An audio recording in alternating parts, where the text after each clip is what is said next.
হোক পরিমাণে অল্প কিন্তু করে নিয়মিত, আল্লাহর কাছে আমলটা বেশি প্রিয়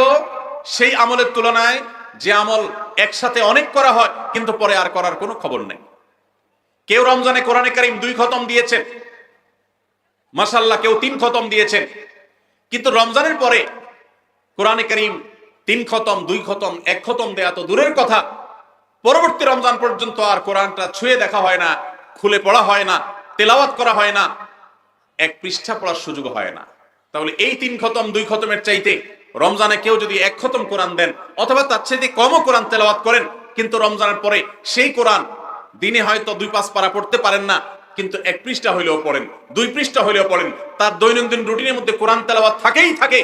আল্লাহর কাছে ওই 3 খতম দেওয়া কোরআন তেলাওয়াতকারীর চাইতে মাত্র 10 পারা কোরআন তেলাওয়াত করেছেন যিনি রমজানে, কিন্তু রমজানের পরেও সেটাকে ধরে রেখেছেন পরিমাণে অল্প হলেও, আল্লাহর কাছে এই দ্বিতীয় ব্যক্তি অনেক বেশি শ্রেয় এবং প্রিয়।